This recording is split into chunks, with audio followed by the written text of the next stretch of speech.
everyone. Welcome to Comix. I'm Best. Apparently, I'm still on the show. I am as you guys are. So I'm gonna be the host this week. Who do we have with us? Well, I'll throw it to Luis first. Hello, guys. This is Luis. And then there's Esteban. What's going on, guys? It's Esteban. And that's Carmen. Hello. And last, certainly not, this is... Hi, it's back of the bus. My name is Ash. Wow. Did You could laugh. I said it. I did the order by the way they showed up on my to what that deep. Okay, so thank you. We usually have a drink for the episode. This week it's up to Carmen to share her drink with us. Carmen, what do you got? This week I have a bottle of Glenlivet 18. It was a gift for Christmas, so I will be opening that up. It is a limited batch reserve bottle. So I don't think I've had this one yet. I'm a fan of the Glenlivet. Mostly I had the 12, the 14. They have one that's smoked in oak barrels and then one that's in rum barrels. The rum barrel one is really good. And then there's another one that resembles a lot cognac. It's in a purple box if you guys ever want to try it. That one is really good for old fashions. It gives it a really good flavor with the orange. So that's usually like my go-to for old fashions, but here I am. So let's try it.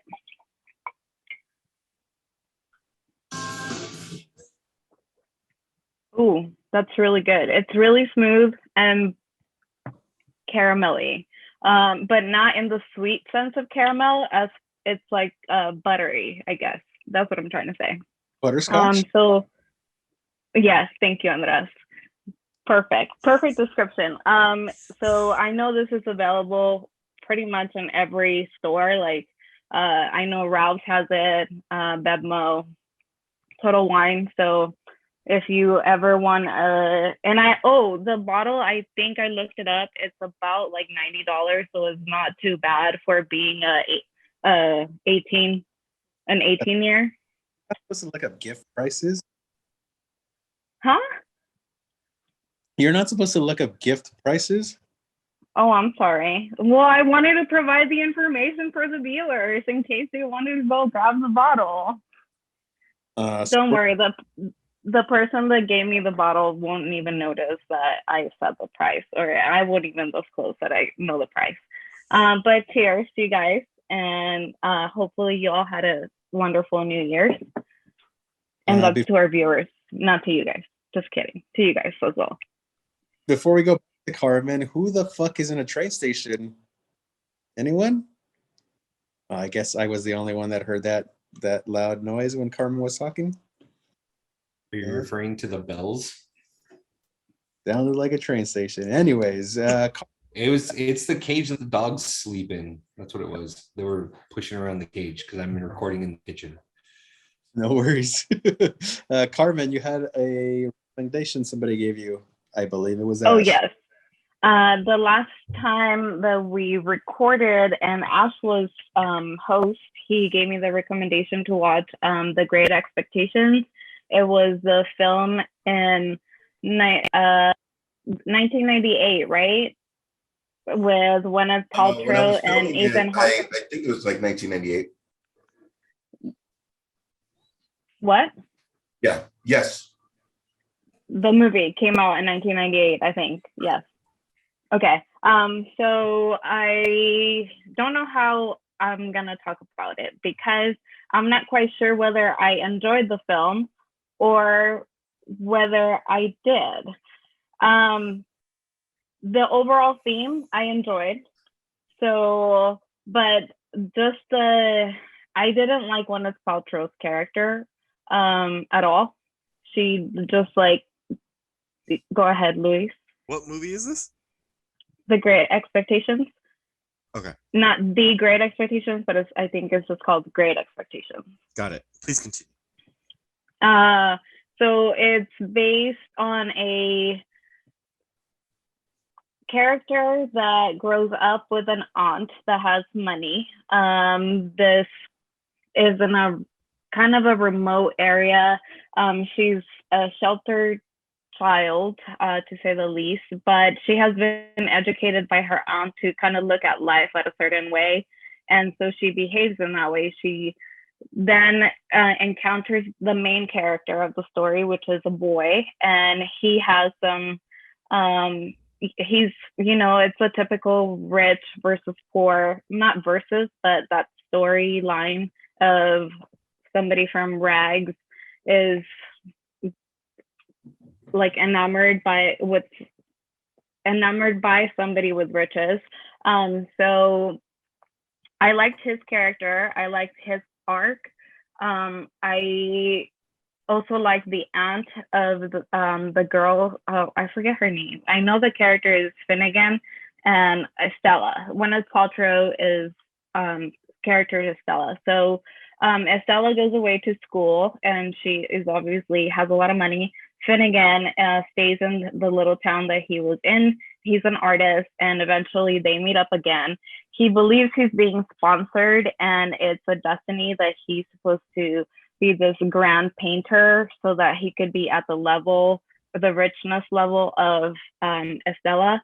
But then things happen, and I guess if you haven't watched the movie, you should.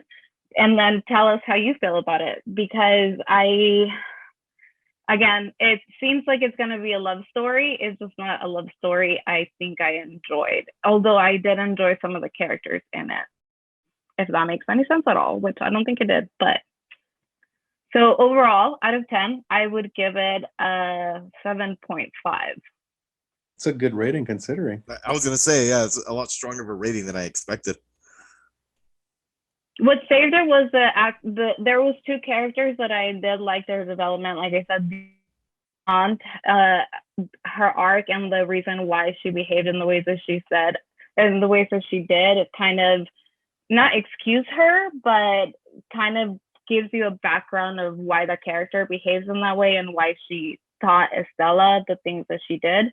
And then Finnegan's character I liked as well. So because of those two characters, I gave the movie that rating. Dude, the fucking uncle who fucking did everything for that motherfucker. For Finnegan, I know. A horrible suit, but still showed up. You're successful. Like, oh, that was so fucking heartbreaking. Crazy. That's totally heartbreaking, because that's when, like, I don't know, when you come from a hard working background and then people are showing up for you because you did great things, but then like they're kind of out of their zone. So you're not embarrassed by them, obviously, but they're kind of like a fish out of water. So that, I felt for him. Heck yeah. A lot. Dude, it was fucking amazing. Like, and then like, again, it was, it's a comparison to Spiderman, which I won't ruin, but it's the like, I'm horribly embarrassed, but are you okay?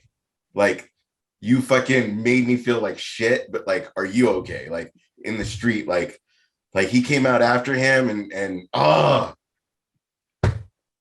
I will deal with the 7.5 though. That's decent. That's a good rating. Yeah. And then too, it kind of felt like those moments, I'm done being a bitch character for her. Yeah, at the end. But like years later. It was kind of are you into it? No, I'm into it. No, it was kind of like the push-pull of a lot of the beginning of relationships. Like, oh, you don't want to, as they say, give up your cards and like show you're too into it and blah, blah, blah. But like it was a whole 9th level. And then when the aunt is like apologetic to Finn for making her that way, I'll have a better recommendation next time. But I just thought it was fucking artistically, I just love that shit. Artistically, it was good. I could see how you would see that. Yeah. Again, the ending was very ambiguous to me. I guess, yes, she learned her lesson, but as older, which I guess is good. And in a sense, you're reflected back to your life and realize how you were wrong. But sometimes it's a little too late, you know? Yeah. And I feel like they both had it. Plus the Robert De Niro, Oh, that arc. Oh, yeah, that was he good. wasn't even sponsored by the rich. He was so good. If you haven't seen it, see it. And back to you, Andres. Alrighty, so since I'm the host of the show, I have a recommendation, and I have two on bat for a while, and the one I chose, I was not aware that that person previously had up, so that was the person that was just talking. So Carmen, have you seen a movie called Promises? What promises? Eastern Promises. Eastern Promises. It sounds familiar, but I don't think so. So I've been watching Lord of the Rings and the Hobbit trilogies a lot lately, and I absolutely love Viggo Mortensen in them. But he also did two very good movies after that, and three actually. Road. But I really, really love Eastern Promises. I was having a hard time wondering who I should give it to because I think it's a film that everybody in the podcast would love if they haven't seen it yet. So if everybody else hasn't seen it, I would recommend this movie very highly. It's Viggo Mortensen crime movie. Provinces. Eastern Provinces. No, Promises. Eastern Promises. Promises. Okay, sorry. I would so I didn't have a chance. I did before, but I just sprang it up right now and didn't have a chance. I think it's on Hulu, but I am not. If I have to spring $5 to get you to watch it, so be it. I will do it. But it is a very enjoyable movie, and you will not regret it. And I am very excited to see your review on It's it. on Amazon Prime. So Yeah, you're right. It's on Amazon Prime, but for $3.99, you have to pay for it. And you oh, them that's three. fine. Take it. Enjoy. Well, I am excited to hear your review for it next week. Is that So taking the shower fight? please shut up. Yes. You're gonna love it, Carmen.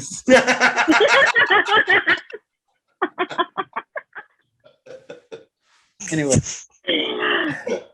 I mean, it sounds like I am when you're saying shower. Oh my god! Anyway. I fucking swear. Anyway, so we have comments. We as our commenter, what do you got for us?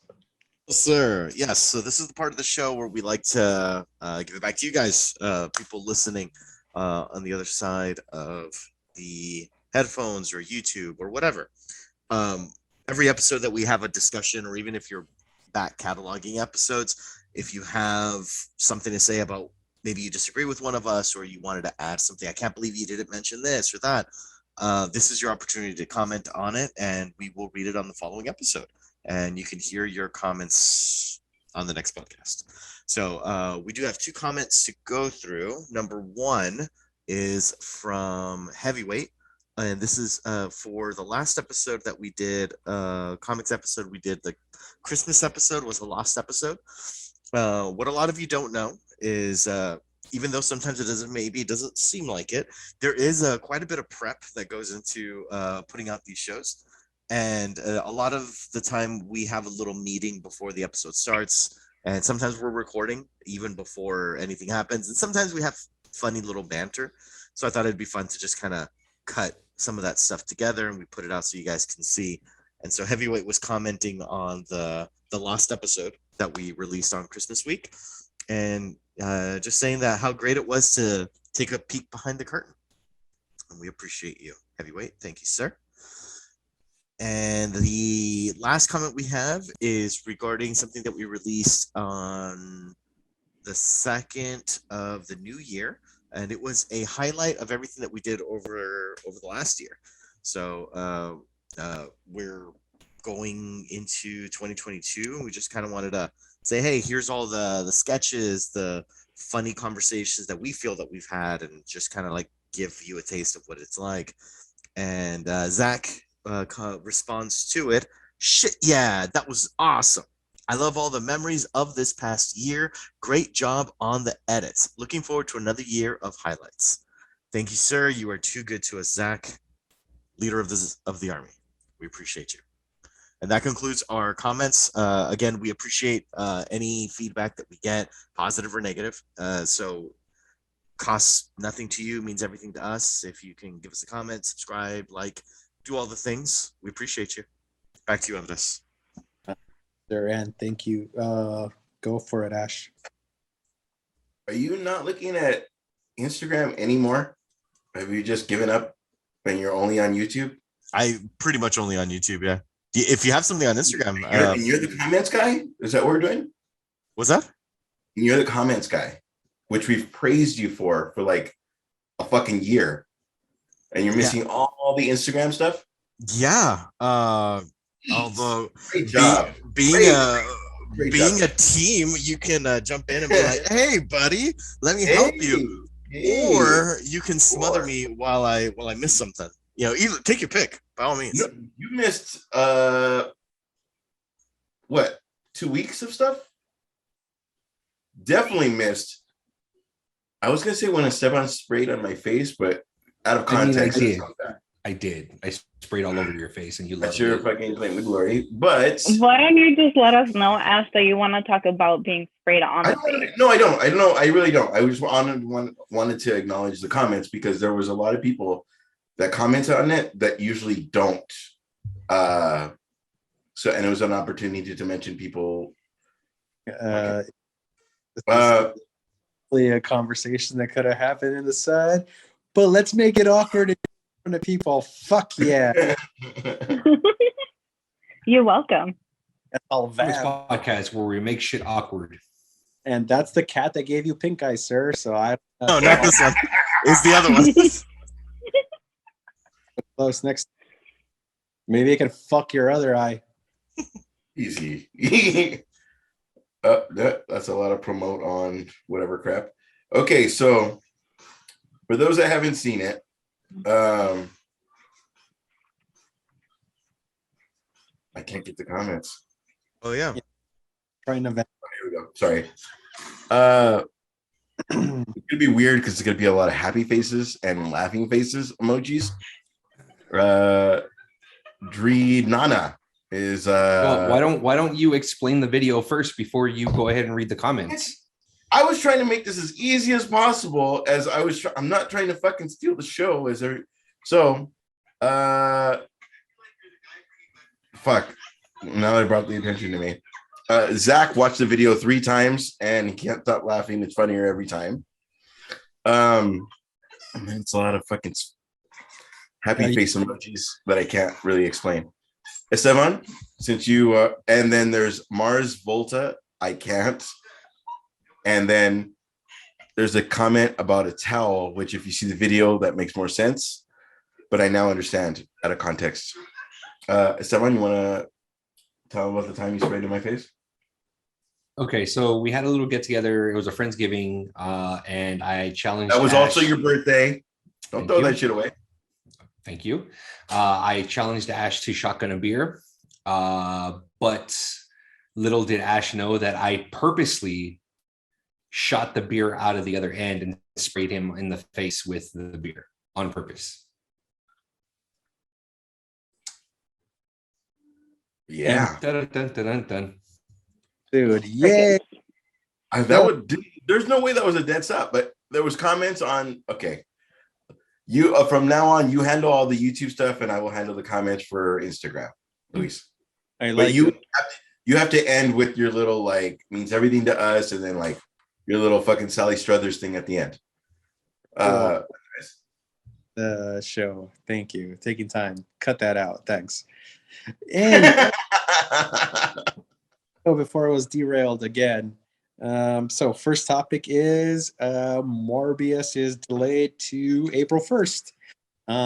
There was a report this week from Sony. They're pushing Morbius back from January 28th to April 1st because of Omicron. So what do you guys think? Are you concerned? What feel you Carmen? I mean, I don't mind a delay. It's obviously a smart move for the studio, especially if they are going to release it in theaters, to have a little bit more of an audience. I know, I mean, as the public, I would be hesitant right now to even go to a theater, sit in a crowded theater to watch the movie. So I'm sure that they thought about it and they were like, this is probably not going to be a good release if we do it through the middle of a surge.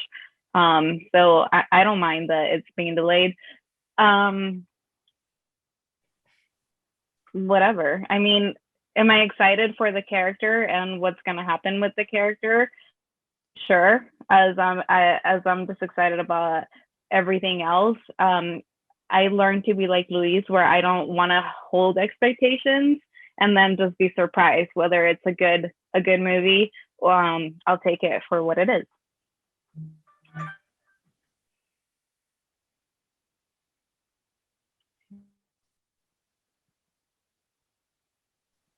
Ash, go for it. How would you guys feel if it was back to streaming, and it's absolutely free to you, but maybe beginning, middle, and end, McDonald's or whoever can do a little commercial in the middle? Would that take you out of it? It's still completely free to you, but maybe that money that they're missing from the theater could come from a corporate thing, and maybe that could kind of balance out whatever the kind of crap they're willing to put people through. I think it depends. If you're asking me, I think it depends on the movie. If it's something like silly and throwaway-ish, then yeah, but it's that you're kind of enthralled and it's like building something. And you're like, dude, what the fuck? You like fucking ruined the flow of the movie. Okay, what about the very beginning and then all the way at the end before you get to see? Because I know you're going to make you wait. Before the end credit, you have to see a McDonald's commercial. For the end credit, as long as it's not chop a movie like the movie up, then yeah. No, nothing in the movie. Just maybe at the beginning, instead of the trailer that you would see at the theater, you're gonna see McDonald's Super Bowl, whatever crap they're gonna do, and then the whole movie, and then before the end credit, you see another thing. But again, it's completely free streaming, and it's not. It's not. Fuck it. So for Morbius, I kind of don't care. I'm pretty sure I'm excited to see it. In that I'm happy it's like another side character, and it's like, for me, Gambit is one of my fucking favorite characters, but there's not a lot of, everybody goes to Wolverine or X-Men, or you know what I mean. So I'm kind of happy that it, like, there's that same kind of interest in Lobo. But I will say the trailer prior to Spider-Man made me more interested than the original, where they were kind of just showing Jared Leto's hair flowing in the wind for no reason. Now it's more like it was grittier than before. So, but the delay, it doesn't matter to me because there's a million other things I'm waiting for. Back to you, Andres. Go ahead, Esteban. I appreciate that the studio's thinking of, the world and pushing it back because of the current variant that's going on right now. But I'm in the same boat. It doesn't matter if it's for me. I'm still going to watch it. I mean, I broke my quarantine, or, no movies during quarantine or during the virus to see Spider-Man. I saw Spider-Man. So, I mean, I'll eventually end up watching it. It's not one of those where it's like, it's the be all end all if I don't see it in the theaters. Like I didn't see Eternals. I'm waiting for this coming Wednesday for Eternals to be streaming on Disney Plus. So, I've put Spider-Man in a bigger category than streaming it on Eternals, or them watching Eternals, excuse me. So Morbius is I would say in the same tier as Eternals. I can wait for that. you know. I think Morbius is a great character. I think I like that Sony is diving in and pulling more out of Spider-Man's rogue gallery. I think that's great. I'm excited for what's to come, what Sony's going to end up doing. So, I mean, you know, I would have preferred, you know, Sony to strike while the iron's still hot based off of No Way Home. But obviously, you know, world situations take precedence over, you know, movie releases, which is great. So I'm good with waiting. Luis, go for it. Can't say I'm particularly excited for this film. It's one of those movies that I didn't think was going to happen when I heard the rumors. Then it ended up happening. So they're looking to. It's seeming apparent that it's going to be in the same universe as Venom and a third unnamed Spider-Man. That's going to be a different universe from Tom Holland. Especially like the most recent trailer, he's like, "Who are you?" So I am Venom. Just kidding. Like I'm, and they even mentioned the events in San Francisco. Like, anyway, in short, I didn't see Venom 2 yet, and I told myself, I'm like, oh, I'll watch it eventually, or I'll probably see it. But I think I'm starting to get that superhero, like that saturated feeling a little bit. Where now I'm not watching. I used to watch everything that came out, and now it's more of a whatever interests me. I still haven't seen Eternals. I'm the same as Esteban. When it's on Disney Plus, I'll throw it on. But I think Morbius does look better than the way Venom did, because I had my gripes that I've spoken about many times already about Venom. But even if it's in April, will I take time out of my day and have to go through all the precautions with everything going on in the world to go see it? Probably not. The same way that I didn't with Venom 2. I'm just waiting for it to stream somewhere. But back to you, sir. So my feelings, I actually was looking forward to it because I very much like this character. I am the second oldest one on this show. And in the 90s, we had the animated Spider-Man series, and they did a good run on Morbius and Blade, and they played the characters in. And I actually love that character very much since then. So I was looking forward to it. Yeah, I wasn't a plus or minus that they casted Jared Leto as a character. I was willing to give him a chance, regardless of everyone else's opinion on him. And the Joker, I still think he is a good actor. Am I kind of bummed? I guess, but I understand, especially since I have been off of work for 10 days because I was sick. No, I don't have COVID, by the way. So yeah, it's sad. But I'm all right, and it's understandable. I'm gonna get to see it eventually, and it's good, I guess, to know that it wasn't delayed because they were re-editing or reshooting shit. Because this late into the movie, especially since it was going to be put out in a couple weeks, that would be a red flag, as opposed to like mid shooting cuts or something. So I am a little bummed, but totally understandable. So that was all of us. This New Year's Day, they had the Harry Potter 20th reunion, which was very much anticipated, especially if you're a Harry Potter fan. I'm hoping every one of us watched it, and I would very much like to hear your opinion. Ash, since you were making faces, go for it. No, I didn't see it. I only saw the meme, or I shouldn't even say meme, the video where it was like, it was so weird of us kissing, and then he just does the saddest face of every guy ever. And other than that, I haven't actually seen it. Is that an HBO Max or what is it on? See it anytime. No, not talking shit. It was on HBO Max, so it's free. So feel free to watch. It's entertaining. Yeah, and I fucking I'm not gonna go into a fucking thing. It's amazing to see, because there's some people that like, fuck, all they're gonna know me for is blank. All they're gonna know me. So it's fun to see. A lot of times as actors, they found that at 30, 40, and then there's 60 saying it.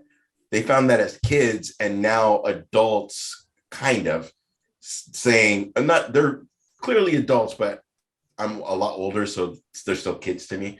So it's still amazing that it's 20 years ago and they're reflecting on 20 years ago. That's so cool. Back to you, Andres. Yeah, I'm going to throw it to somebody else for their opinion, but jumping on what you said, yes, it's very refreshing to see that they're not bitter towards those characters for something that they're typecasted in, since they all very much have carried on with their careers to that point. So yes, I agree with what you're saying. Carmen, since you and I have a fondness very much for this series, I'd love to hear your thoughts on it. I loved it. It was the first thing I watched on New Year's Day. As soon as I woke up, me and my sister just started. We started with the games, which hopefully we'll talk about if you guys seen it. But if you didn't, it's fine. But first thing that we watched, I loved everything about it, as you just talked about right now, the fact that they love their characters and they grew with their characters. You know, I related to Emma, not related as in like I went through the same experience as her, because obviously I did not do such a thing, but as in the fact that, you know, when it for her, it started as something that she really wanted to do because she read the book and she related to the character and she really totally wanted to play the character. But then, you know, fame gets in the way and it became too much for her, and needing that, wanting to take that step back and kind of like take it in. You know, like, I don't think we realized that they were kids. They were normal kids when they first started this, and then it became like this big phenomenon. So I really admire her talking about that, because obviously we've seen other starlets not deal very well with that kind of pressure and the kind of fame. And the fact that I forget his name, but he plays Draco. Tom Felton. Tom Felton. The fact that he was like, you know, we were buddies and I always looked out after her, and she was like my sister. Like, that's so amazing to have in a cast, because they're growing up together and they have that support system where they all each understand where they're going, what they're going through. I found it really, if I didn't love these characters enough, I even felt more in love with the actors that played the characters because of what they went through, and how like this whole franchise totally taught them something, and taught them, as well as it did us, how to be ourselves, even in a group of misfits, you know, which, I mean, it's relatable to us here, maybe. To jump in on your points, yeah, some of the takeaways. Okay, so I love the series very much. It was very touching to touch on upon what you said, like very beginning, early on, where you get to see Emma Watson. Like, I loved how it followed her into Hogwarts on the reunion, and it goes into like the grand hall, and she sees Tom Felton right away, and she runs up and super happy to see them, and you get to learn how they had a very close relationship, and how Tom, like he said, took care of her, watched over Emma Watson. And yeah, that revelation where Emma said that she was considering dropping out from the series, like after the fourth movie, and Tom mentions it, like Daniel Radcliffe had Rupert Grint, somebody his own age, to talk about it. So they were, but she was like the only girl from like the main cast, and was alone. And even like Emma Watson said herself, like she was alone in it, like all this superstardom, and she had to deal with it on her own. But she like was the person who decided to stay on, because she knew the fans like wanted the cast to do well. So that's what kind of like convinced her to do it. It was like, there's other like stuff you touch upon. Like, there was, I think, one of the things that hit me most was that we learned that Alan Rickman actually knew before everybody else Servius's his outcome at the end of this. So he knew before everybody else. So there was a part where like Christopher Columbus, the director of the first two, was like, "Oh, why'd you act this scene a certain way?" And he's like, "Oh, I'll tell you later," because he knew what the outcome was going to be. And especially since Redman is no longer with us, that was like super touching to hear. And I did very much enjoy the in memoriam, where there's a lot of the cast that has since passed away. A lot of fun. Yeah. Go for it since you spoke. Two things on. I'm pretty much going to regurgitate what you guys have already said. I loved that Emma Watson showcased mental health. That I feel over the last 10, 15 years, I think we've done a phenomenal job as a planet. Every person that it's becoming more forefront of, like, yeah, this is something that people deal with, and everyone has their own process to bear. And in something like that, like Fame, like we've seen it from 80s kid actors, 90s kid actors, like oftentimes when they grow up, like they're not in show business anymore, and it's usually like having something to do with mental health. And it used to be a thing of like, oh, just you'll be fine, just tough it out, or whatever. So it getting the spotlight, and even though it's shitty what she, like, the feelings that she went through, no person should go through that, but I love that she at least that she says it and says this was what I was going through, so that if somebody else is going through something, they'd be like, oh shit, this is normal.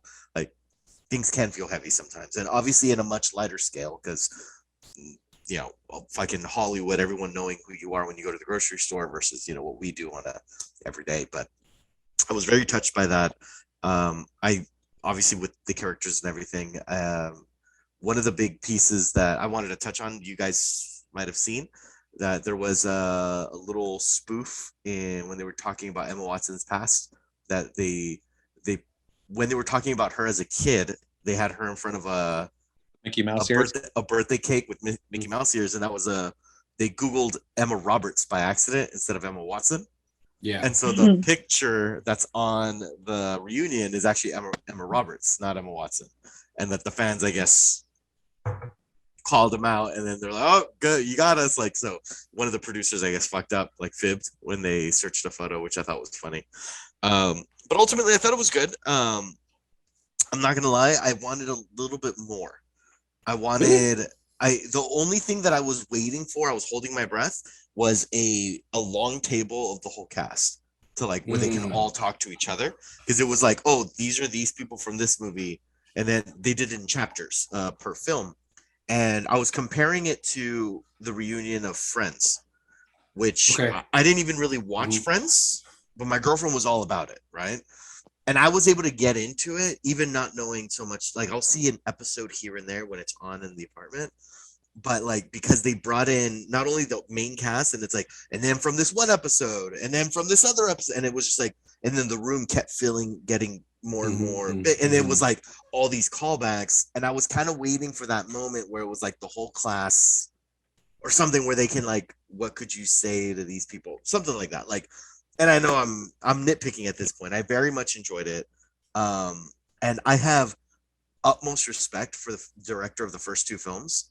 To deal with those children with the amount of patience that he did is next level phenomenal. Like, that guy is a saint to be able to do that. So I just, and to make these kids say, like, hey, have fun, we're having fun here, and to make it fun for them, because he knows that they're kids, and god damn it, like, and to make that magic appear on screen, they had that chemistry. It was that was one of those things that I was just like, fuck yeah, I was clapping. I was that lame-o clapping at 8 a.m. on New Year's at the TV.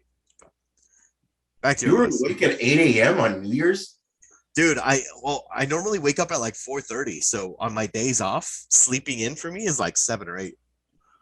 Same. I hate your life. Ah. Just a wake up life. Wake up life.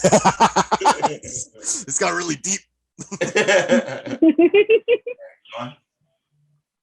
Esteban, go for it. Just to reiterate, I mean, essentially what everyone said, you know, it was great to watch. I know there was a few people that, you know, I was hoping to hear from, but obviously didn't, like Robert Pattinson, who played a small role in The Goblet of Fire, you know, stuff like that. I think just to listen to just like what Andres and Carmen and Luis were saying, just have them grow up together, and yeah, to see that. I mean, I had no idea that Emma Watson was going to walk away after, you know, a certain amount of films, you know. Yeah. But I think we forget about that as quote unquote normal people, or not celebrity people, you know, that we forget the troubles and how much work and how mentally draining it can be for an individual who's essentially gets typecasted, you know, as, you know, a specific character, because we're talking about 8 films that these kids ended up doing, you know what I mean? 8 films from the ages of 10 to, you know, however old. And I love the fact when they were talking to the directors, just like Luis was saying, is that, you know, Chris Columbus ended up treating these kids as kids. You know, he let them have fun, but when it got to a certain point, I forget the director of The Goblet of Fire, but he even said that, he goes, I treated them like teenagers. You know, they're not kids anymore, they're teenagers. And they needed to be treated as such, you know. So I thought that was great. I think every single director handled the crew and the cast efficiently, so that everything were to be flawless and seamless. I think the one thing that got to me, like seriously, like I didn't really even think about it, to be quite honest. But it was Robbie Coltrane, the guy that played Hagrid. He was talking about it. You know, he was talking about it, and he said, in the next 50 years, you know, I won't be here, but Hagrid will. You know, and then when he says that, you're just like, fuck, like what the fuck, dude? Like, oh my god, like, you know, like it's crazy. What's up, dude? On the Hagrid thing, tell me you didn't get choked up when he was talking to Emma Watson when she had her big line, and he like touched her face, and he talked to her as a human. Yes. And that when Emma Watson was like he was talking to me about that scene. Yeah. He was telling me like it's gonna be okay, like because she was so nervous about that scene, like I was just so like oh my god. Yeah, dude. Right, and but it's crazy because when he was talking about Hagrid, and then himself as a human not being here in 50 years, you know, but he says, you know, Hagrid will be, you know, I think even when he said it, like it clicked in his head, because if you watch him and his facial features, like he kind of looks down and he's just like, yeah, I won't be here. And you kind of see, you know, but he knows for a fact that like his daughters will see him and his grandkids will see him and stuff like that in the films. And you just see his bottom lip start to quiver a little bit, and you're just like, fucking hey, dude. Like, wow, like he didn't have to get that deep, but he did, probably unintentionally, you know. But it's just like, yeah, I mean, we see these movies as an escape for our everyday lives, you know, and for a series like Harry Potter or Lord of the Rings, or even for the MCU, it's stuff where if these actors aren't around anymore when we're showing it to our kids or our grandkids or whatever, it's an impact that is made by this specific character, by this individual, you know. So it's crazy, you know, and I think that's what blew me away, was that when he said it, he didn't realize what he said until after the words came out of his mouth, and he's just like, oh shit, yeah, there's a possibility or a reality with me as a human, as a person, will not be here, but the character that I played is going to live on forever, you know. So I thought that was really cool. I thought that was real heartwarming. I thought it was great, you know, to see these characters, and you can tell that they're not bitter at all for being in 8 films, and, you know, a lot of them not moving on, or a lot of them not getting other roles, you know, because of smaller roles. Yeah, exactly, you know. So stuff like that, because I think Luis, you were saying that Rupert Grant's on an Apple show, The right? servant, yeah. Yeah, Plays a really good Daniel douchebag, turns out. Yeah. Oh, yeah. See, okay, so there's that, and Daniel Radcliffe has done a lot of a movies, lot of indie films and shit. Yeah, a lot of indie films, and he's also in the TBS show about, I forget what it's about, but he's on a TBS show. The one Daniel Radcliffe movie that I saw, and it's a fantastic book because I read the book, is Horns. If you guys have not read the book Horns, you guys got to read the book Horns. At the very least, watch the movie Horns. I thought it was a fantastic indie film, and it just shows his growth as an actor from Harry Potter to doing other films. So there's that. There's a shameless plug for Horns. I dig it. Andres, what's up, man? All right, so we're moving on to the next topic. There's a rumor Daredevil being everywhere in the MCU going forward. So specifically, they're talking about Daredevil being in She-Hulk, Moon Knight, Ironheart, and Echo before getting his own series. And the asshole with his head turned back, he's supposed or his so very stupid bad fucking bet. Fuck you. Don't ever fucking go against me because I am always right. And this is a lesson for the rest of you on your show. Fuck you. Oh, fuck. So, what's your thoughts, Luis? It takes a man to admit when he's wrong, and I was wrong. Say it again. What we're talking about is about a little over a year ago, it was announced that Charlie Cox was in negotiations, or there was a rumor. It wasn't officially announced at the time that he was going to come back. And even prior to that, right before the release of Disney Plus, for those of you that remember the Netflix series, plural, that had occurred, Netflix had done a contract with Marvel that was supposed to run alongside the Marvel Universe, and then the TV show showrunner and Kevin Feige, which was the cinematic showrunner, they clashed, and so they said fuck you, and then they indirectly canceled the development of future Netflix Marvel shows, even though everyone loved them. Well, except for Iron Fist, but everyone loved them. It was like very everyone was so like they fucking loved everything that was Daredevil. They loved everything Punisher. Jessica Jones was also very much appreciated, as was Luke Cage. But primarily Punisher and Daredevil were the most praised. Disney Plus was released, and then they said, all right, no more Netflix properties. And then little by little, like every other month, we were seeing cancellations. It was at this point that the rumor was that it was going to come over to Disney, at which point Andres took that rumor and said, I guarantee you it's going to happen. And I said, there's no fucking way. They're going to want to rebrand themselves. There is absolutely no way that they're going to bring back what we want. And then the comparison I had was the Spiderman theory, was they had Andrew Garfield. Why wouldn't they just bring Andrew Garfield in? Because we already recognized with Spider-Man, they brought in Tom Holland. Under that logic, they're going to say it's a different universe. They're not going to do it. And Andres is like, fucking bet me on it. And so at the time, we decided, because we thought the news was going to come sooner, we said, all right, we'll buy this crazy, ridiculous hot sauces, and I take a shot of hot sauce for every one that I'm wrong. Fast forward. So if I remember correctly, which I'll have to re-pull up that episode, but Andres had bet, if I remember, you said Charlie Cox as Daredevil was coming back. The Kingpin was coming back. Vincent D'Onofrio.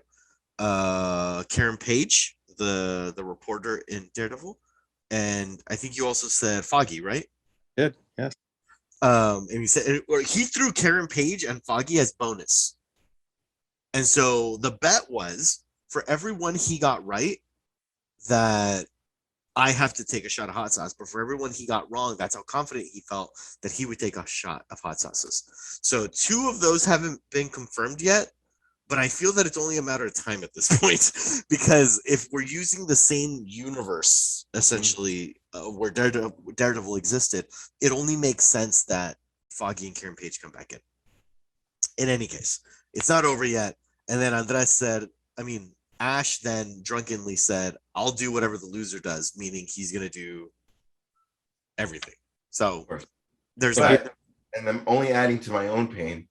Fire. I do feel like Punisher was in that bet. Maybe. No, Punisher was in that fucking. He was in that bet. I think the only one that was not in that bet was Iron Fist. I think that was the only one that was not in it, because I don't think even Luke Cage was mentioned, was it? I think he was. No. I don't think Luke Cage and so. Jessica Jones was. I think Punisher was though. Punisher was, and the characters from from Daredevil. Rumor has surfaced though that the storyline that they're playing around with for the new Spider-Man is going to be Punisher Spider-Man crossover, which great if it's that.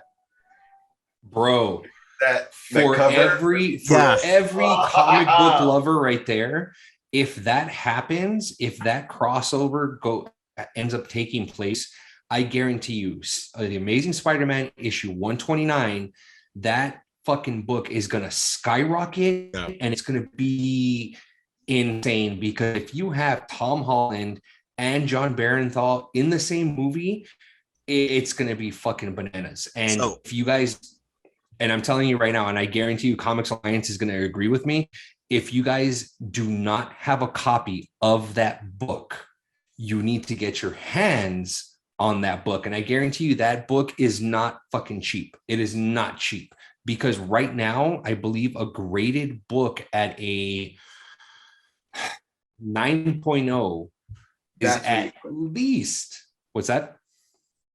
No, I didn't mean to cut you off. I was thinking in my head, it'd be hard to make Frank Castle go against innocent Tom Holland, but if you did it where Spider-Man is Peter Parker, like if you do it in that week, you could right. And that's the thing. I can tell you right now that Comics Alliance and my buddy Miguel is going to agree with you, because I know my buddy Miguel has an issue, has a Amazing Spider-Man 129, and I know for a fact he paid at least over $1,000 for that book.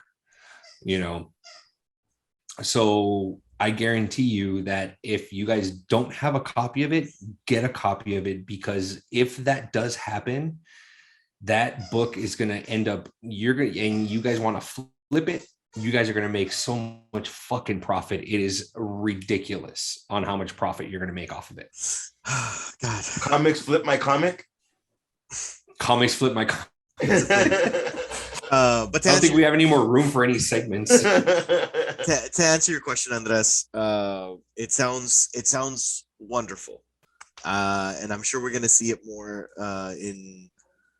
for those of you who've seen Spider-Man. I'm sure you've seen spoilers by now.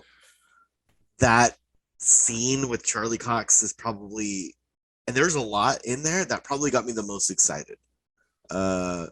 Just because it had so much promise. Like, there were better scenes, but just seeing him got me so excited, and just being like, God damn, I love that character and that series so much, and to finally see it, it's like it put my heart at ease. But small, tiny segue. Because of the rumor of Punisher coming in to cross with Tom Holland's character, I told my girlfriend that was the perfect excuse to rewatch the series, because she'd never seen Punisher. She never cared about it. We killed season 1 and we just started season 2, and she's like all about it now. And I'm like, yes, I get to rewatch this. So, and just, I get to relive it's like the cheat code. The jail. What's that? For second season. That's the second season of Daredevil, where Punisher's first introduced. Oh, yes, you're right. In the jail scene, yes. Yeah, season 1 is once he's already out of jail, finishes killing off the dudes, and then he starts going off against like the fucking agency.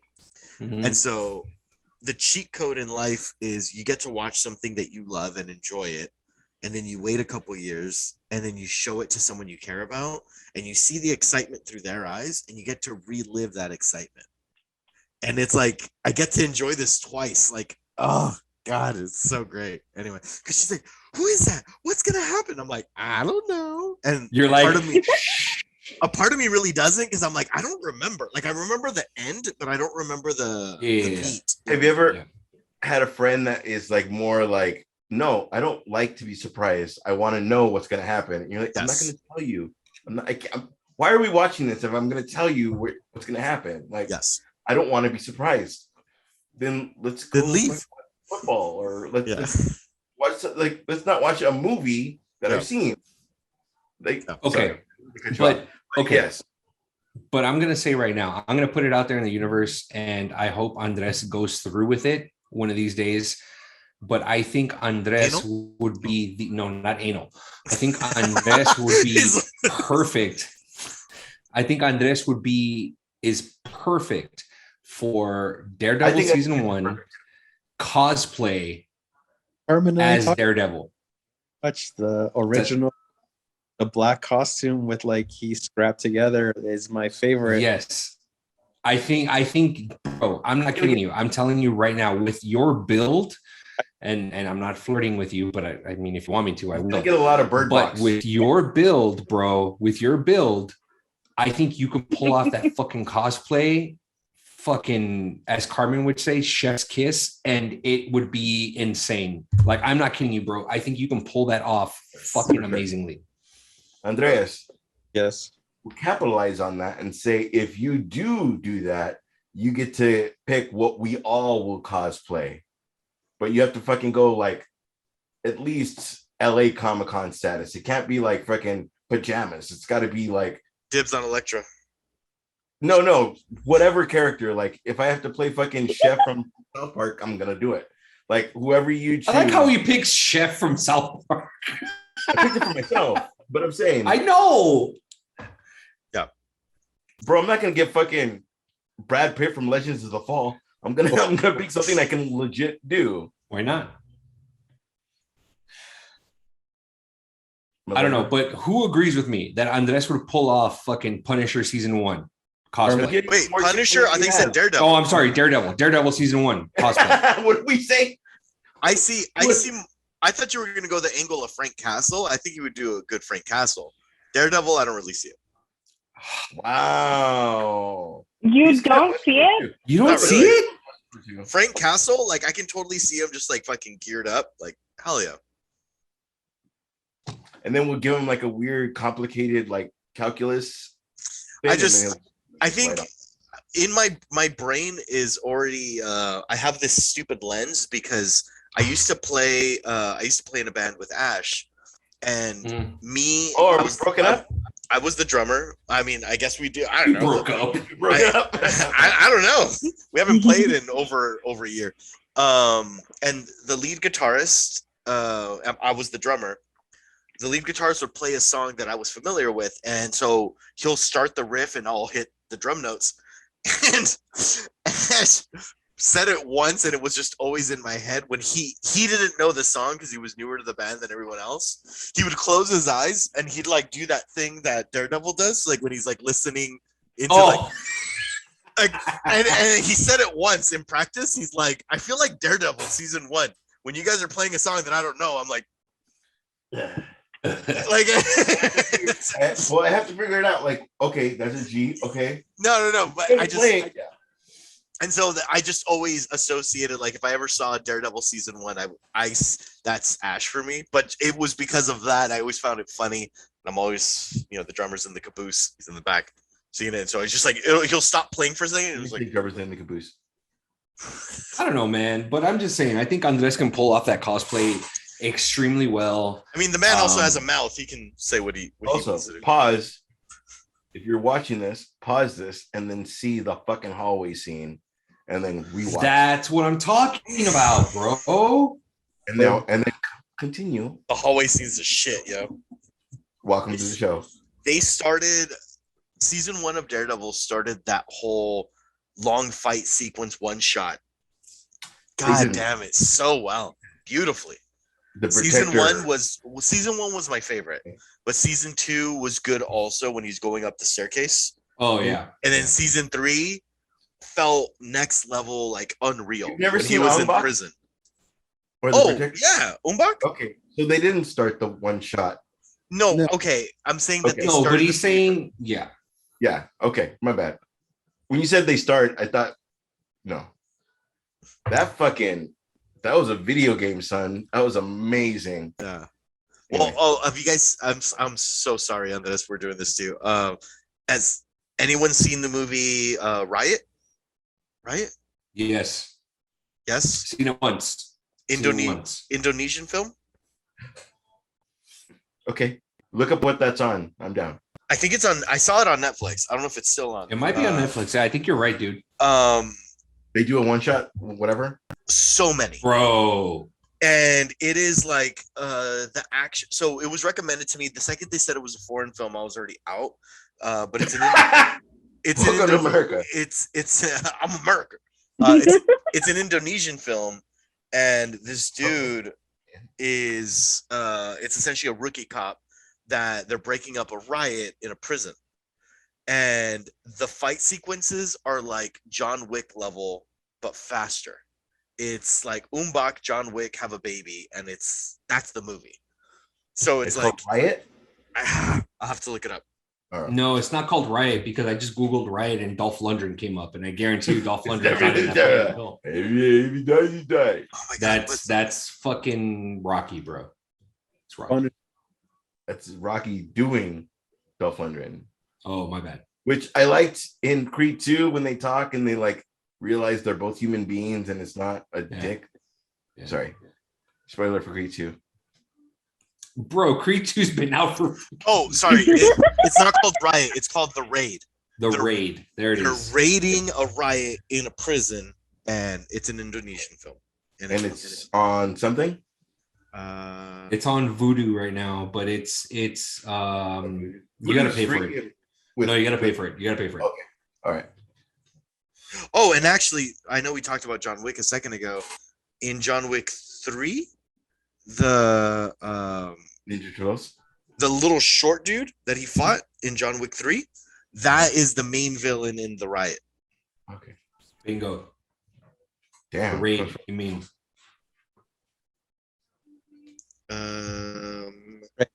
It's sorry, it's on Netflix. Oh, right. What is it called? The Raid. The Raid. Raid. Amen. Thank you. Back to you, Andres. So next topic, it's going to be the Bebop series on Netflix.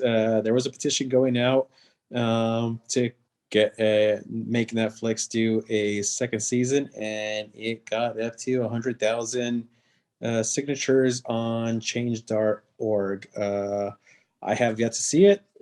I know Luis was ultra into it, so I'm gonna let Luis have the first word on this. Go for it. I'll make this one brief because I kind of took over the last one. Sorry. Fans of the anime didn't like this because the personalities of certain characters were different.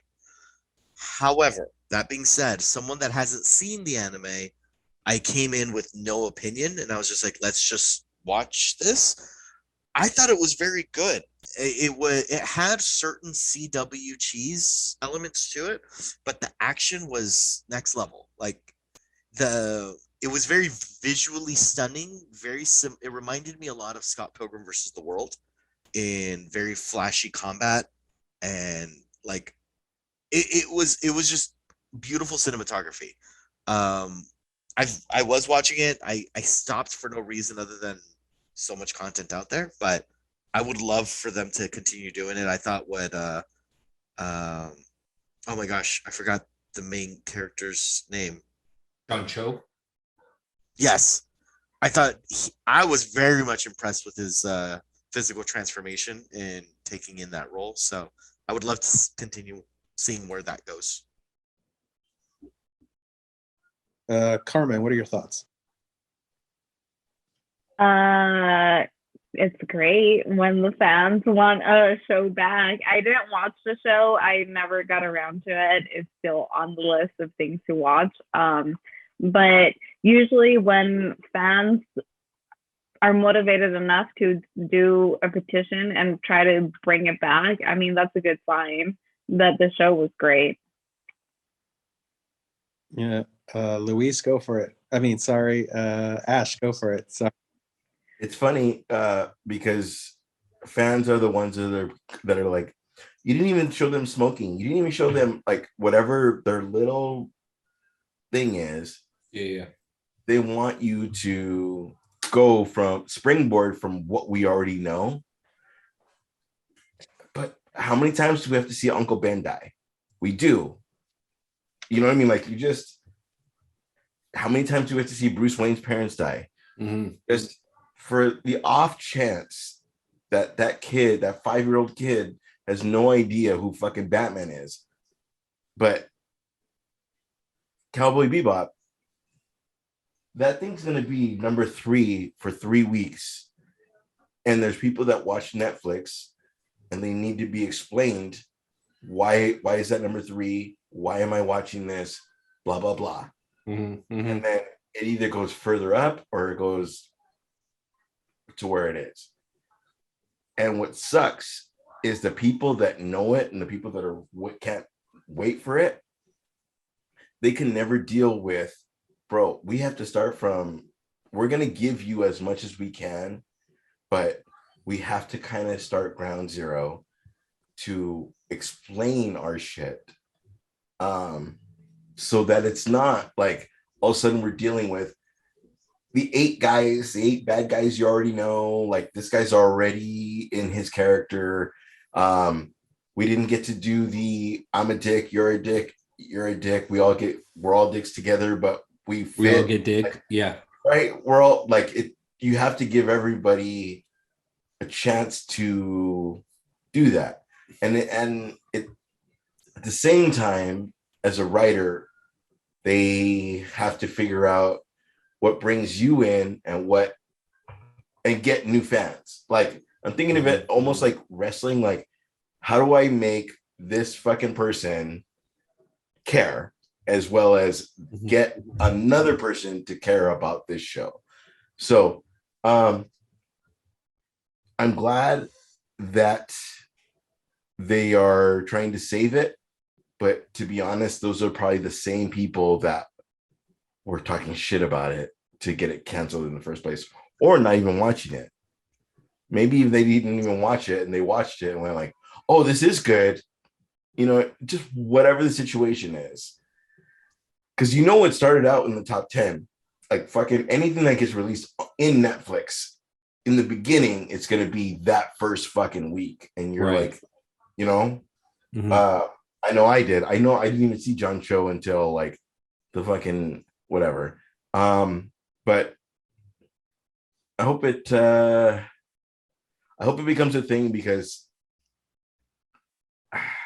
there's a lot of things that like The Witcher, I didn't even know that the new season came out. I know I'm going everywhere, but I didn't even know the new season came out. I don't know.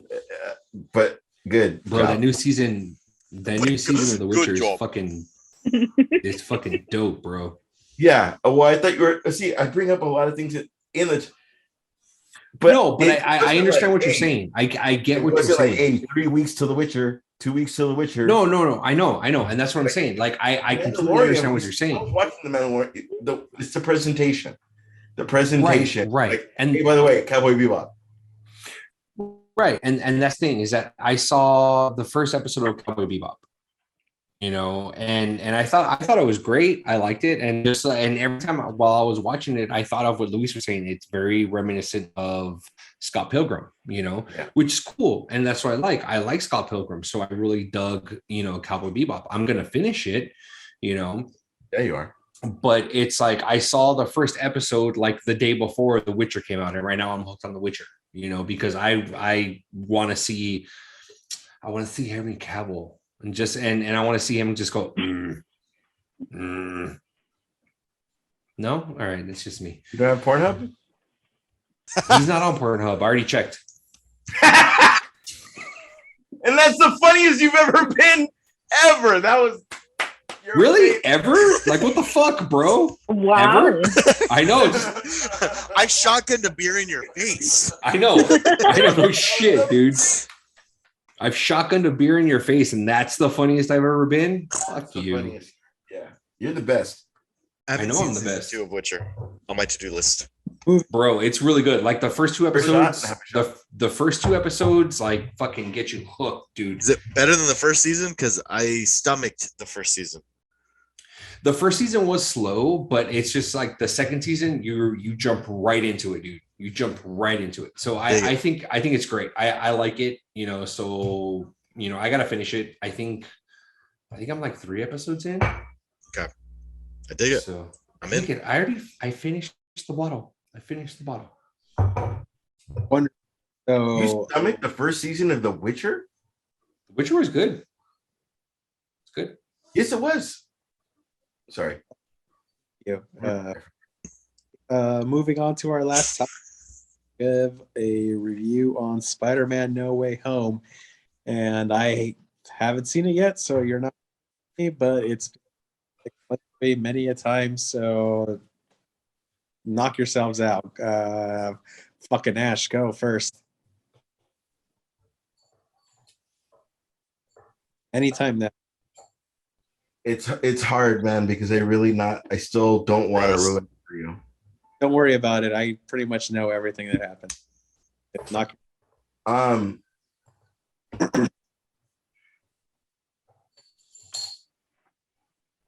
Your first feeling. Go. Mind when you think of the movie. Go. What I think of, it's such a fucking amazing movie, but to be honest, it couldn't have been made unless we have everything before it. I'm pretty sure that's Marvel writers. I'm gonna go with I told the story last week, so I'm not gonna say what it was. Actually, I will say what it was. So I avoided everything in the social media region, and I will give it up to them and say that the social media region really didn't give up anything probably till this week or the week prior to this week. You're fucking kidding me? No, they did not. They gave up shit way before. I wasn't paying attention, Well, good for you. Good for you. Christian Bale. Good for you. So I know what you're saying, and I was paying attention to it, but it's the stuff that we already knew. It gave credence to whoever your Spider-Man is. It gave credence to everybody's Spider-Man. Yeah. Fucking A, I still don't want to ruin it for you. Gotta say, certain Spider-Man got to save the things that, oh, god damn it. I don't want to be the one to do it. I will just say that it gives credence to Emma Stone can be fucking Gwen Stacy in the future. What was weird to me was a lot of people were waiting for fucking Miles Morales, and I was kind of like, that's not going to happen today. Like, you're asking a lot of the audience. You're asking a lot of the audience. Like, I agree. That's too much. Where you're dealing with the film universe. You're not dealing with like a kid that's going to show up, because that kid has to. All of a sudden, we have to give him a background. We have to give him he needs an origin story. Yeah. We have it so good where we're getting, if your Spider-Man is fucking Andrew Garfield, your Spider-Man is Tobey Maguire, fucking if your Spider-Man is fucking Tom Holland, everybody's getting what they fucking want. And on top of that, they managed to fucking make Mary Jane, and I can never remember that kid's name. Ned? Fred? Ned. Ned. Ned. They have a storyline on their own that affects Peter Parker's. It's amazing. It's great. It's not a pun. It's great. It's not. It's a pun. I'm gonna go save the world, and that guy goes saves the world, and they do that little fucking scene where everybody's he saved the world. Like he legit everybody fucking had a scene. Everybody was amazing in their role. I'm still being general, but I still can't do this. Esteban. And only because Andres gave us a green light to spoil it. I know. If you guys read the comic book One More Day, fucking perfect. I feel that John Watts did a fucking amazing job in No Way Home. There was a scene in there where Matt Murdock came out, and I saw it New Year's Day. Okay, so a few days, actually a bit after it came out. And then I'm not kidding you, I gasped in the theater because it's like I knew, because I text Luis after Luis saw the movie. I text him and I asked him, I go, is it true? You know, the spoiler photos is it true? And perfectly Luis, bro, fucking genius, bro. He replies back in a GIF, the Star Wars GIF of Han Solo, where he says all of it. It's true. And I'm not kidding you, dude. Like he replied with that. Like that's all he replied with, and he didn't say anything else, which obviously I appreciate very much. When I saw Matt Murdock, and I gasped in the theater, and I'm not kidding. My wife made fun of me. She leaned over because it was we saw it New Year's Day. It was my wife, my sister, and myself that went to go see it. And she leans over because I wasn't the only one that gasped, and she leans over to my sister and she goes, "Did you hear that? All the nerds, they just nutted all at once." When Matt Murdock showed up. So I think the fucking 5 minutes that Matt Murdock was in the film, fantastic, fucking fantastic. And it's like, it was like, bro, I missed you, you know, like I missed you so much. And it's like he never lost track of being Matt Murdock, you know. Mm-hmm. Just like Ash was saying, Miles Morales, everyone was saying like, oh, they're disappointed because of Miles Morales. Fuck off. Like seriously, like fuck off. Like there's no explanation here. You got fucking Toby, Andrew, and Tom in the film, and you're complaining because fucking Miles wasn't in it. I'm sorry, but I think Miles deserves, rightfully so, deserves his own film. Rightfully so deserves his own film. The interaction between the three, between Tom, Toby, and Andrew, fucking magnificent. Like fucking, like, oh my God, dude. Like it made me, I'm not kidding you, it made me fall in love with Andrew Garfield's Spider-Man again. It really did. Motherfucker. Yes. That's right? Everybody's fucking thing. That's why Andrew Garfield, I think, stole the movie, man.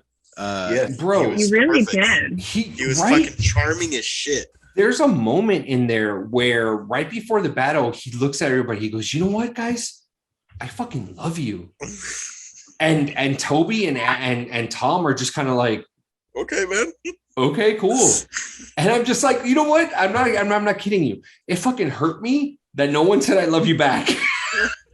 It really did. It really did. Because it was fucking sincere. It was sincere coming from Andrew. You know what I mean? The fourth wall breaking was my favorite. Oh my God. Where he's just like, oh, where you went? He's like, you went to space? He's like, yeah. Yeah. And then he's like, oh, he's like, man, I'm lame. He's like, no, you're not. You're amazing. Bro, you're amazing. And like, yeah, get it? Because he's in the Amazing Spider-Man. Right, like, right. No, I know. You know what they banked on though too? What's that? When he fucking caught Gwen, or no, sorry, when he started crying, when he you're caught banging fucking Gwen. MJ, oh my god, Yeah, bro. your Gwen, my Gwen is your MJ. Like, was all, Oh my god, But bro. he caught her again. Like when he started crying, and everybody started crying. Like again, you're the studio. Everybody is banking on. Bro, Saw that fucking movie. Well, Because if you didn't see that movie, like, not just that, Andrew has such huge eyes. When he turns on those waterworks, that fucking waterwork is like glossed, dude. And he's like, "Are you good?" And she's like, "Yeah." Are you good? And he's just, bro. No, it's like no, he no. fucking Seriously, had his redemption. Like Andrew Garfield as an actor, Andrew Garfield, fucking phenomenal. Like, I'm not kidding you. Like, I'm surprised that this guy has not won an Oscar. My wife and I, we just recently saw the Tammy Faye film on HBO Max. He's in it, you know, and it's just like, bro, like he's a meth. Okay, so Christian Bale, method actor. Andrew Garfield, also method actor, but he's not at the level of Christian Bale, where Christian Bale will like drop all the weight and gain all the weight for a specific role. Andrew Garfield is fucking emotions. Like, no joke, he's fucking emotions. And just like Luis was saying, his eyes, he's got big eyes. And not making fun of him, he's got big eyes, but it's just like one of those things where it's like his eyes fucking sell the emotion. They really do. They really do.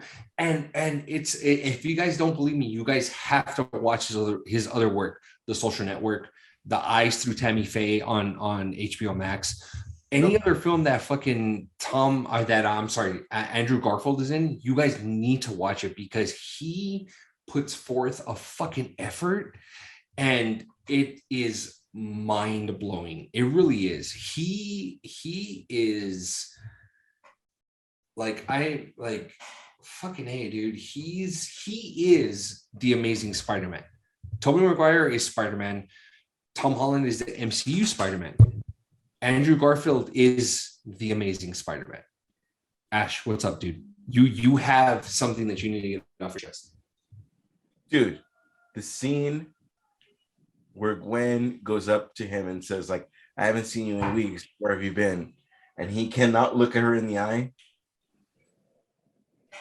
And then when she fucking realizes and she walks, that's why fucking Gwen is fucking perfect in that, like, it's not about me. It's like, oh, this is what, my dad said. You promised my dad, didn't you? Like, fucking ride or die. Like, she realized, like, it's not like he played it perfect. Like, fucking for fucking 2 movies, I wanted to be with you.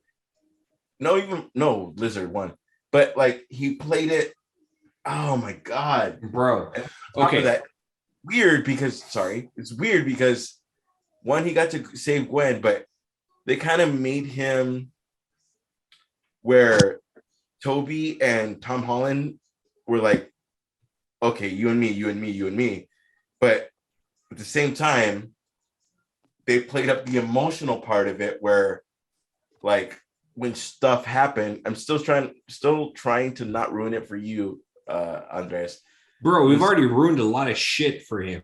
Like, we really did. When stuff really happened, he was the guy. I don't think, to be fair, I don't think we've ruined it. I think when he watches the movie, he's gonna be like, "That's what they were talking about. That's what they were talking about. That's you know what I mean." When he was like, hey, he's good. Like it was like the one person.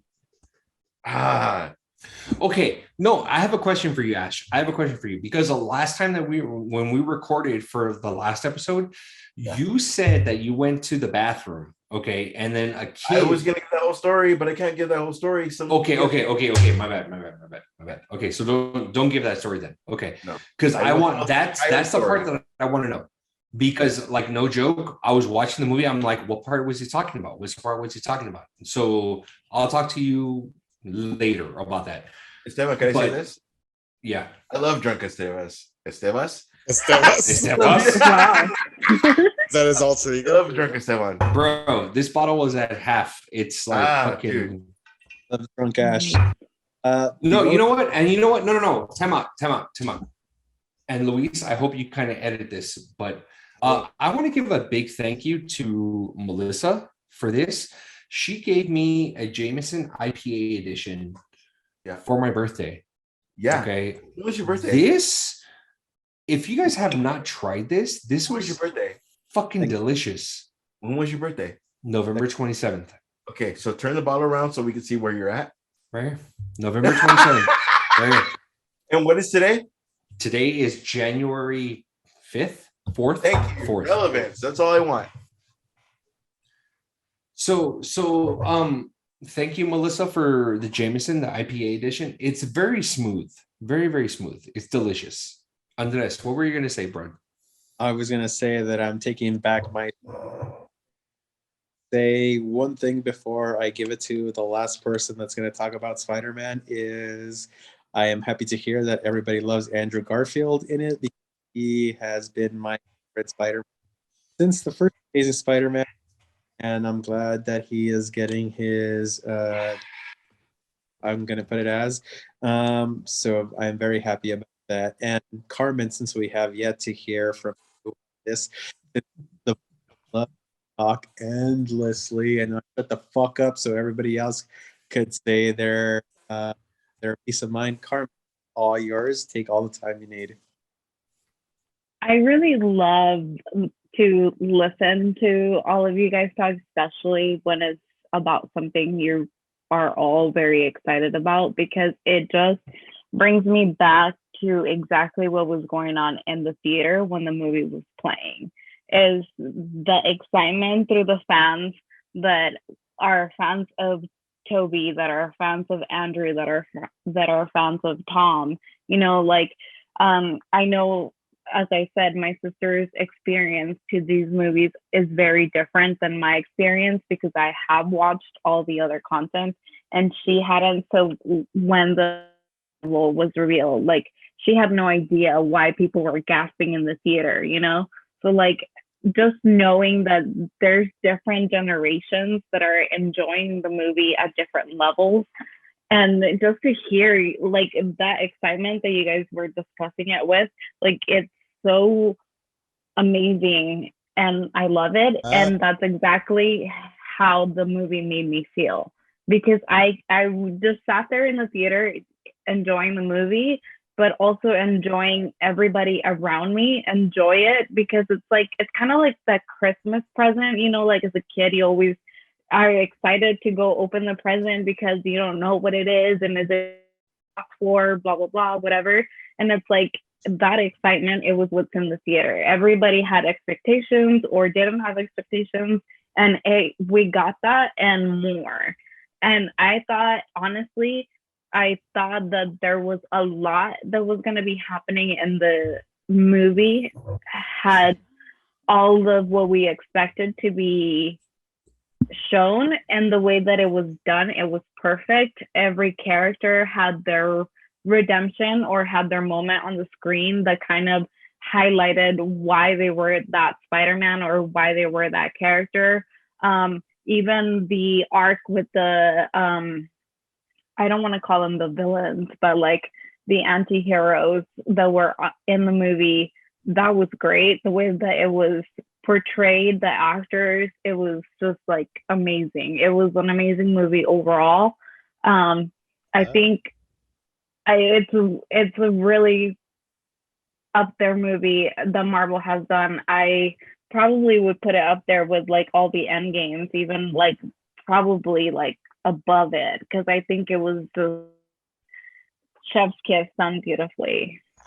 And yeah, those are my thoughts on that. Can I ask you a question about the Endgame thing? Yeah. I think a lot of people put it above Endgame, but do you put it above Endgame because so many people die? Where it's No, I put it above Endgame because not that in Endgame we didn't get arcs of characters, because those arcs had already been built within the movie, and Endgame was just like the final chapter, like the end to the saga. But like this movie, No Way Home, was kind of like a tribute to what has been, and it kind of just like paid homage to like generations that have like gone through the Spider-Verse, you know. And like I get what it, like I didn't know what you guys were talking about, that people were kind of saying Miles Morales should have been in the movie, like, but even then, like, it still kind of left an opening to say like there are multiverses. And obviously Miles Morales, we know, is that was the first movie that talked about multiverses having to do with Spider-Man. So obviously we know that eventually there might be a way to do it, perhaps, maybe, but even I felt like that was alluded to. So that's why I would put it above Endgame. Not because I don't want to take anything away from Endgame, which was the final chapter to a saga that was beautiful as well, but it just overall it just didn't have as many storylines that kind of converted into one, if I may. No, I completely agree with what you're saying. It's I agree with you, Carmen. It's one of those things where it's just kind of like it had to have its own thing, not to take away from one thing or the other, but it had to have its own thing. Yeah. And even into the Spider-Verse, it still needed Peter Parker to show the Miles Morales. Like, it still needed that little, this is what you know, and this is what we're gonna, it still needed that. So, sorry, back to you, Andres. We are done for today's episode. I would like to thank every single one of you. Do you have something more to say, Ash? Feel free. No, I don't. No, Oh, I didn't. I fucking. Oh, I was so quiet during the show. I was good. I didn't want to cut you off. No. You're all good. So in the meantime and in between time, this on our socials at YouTube at Comic Podcast, IG at Comic Podcast, at our TikTok at Comic Podcast, and if you're on Facebook and you're fucking old as fuck, at Comics Podcast. Thank you, and we'll see you all next week. Ash, take it away. We are Comics, and we are Everywhere. Goodbye. Skirt.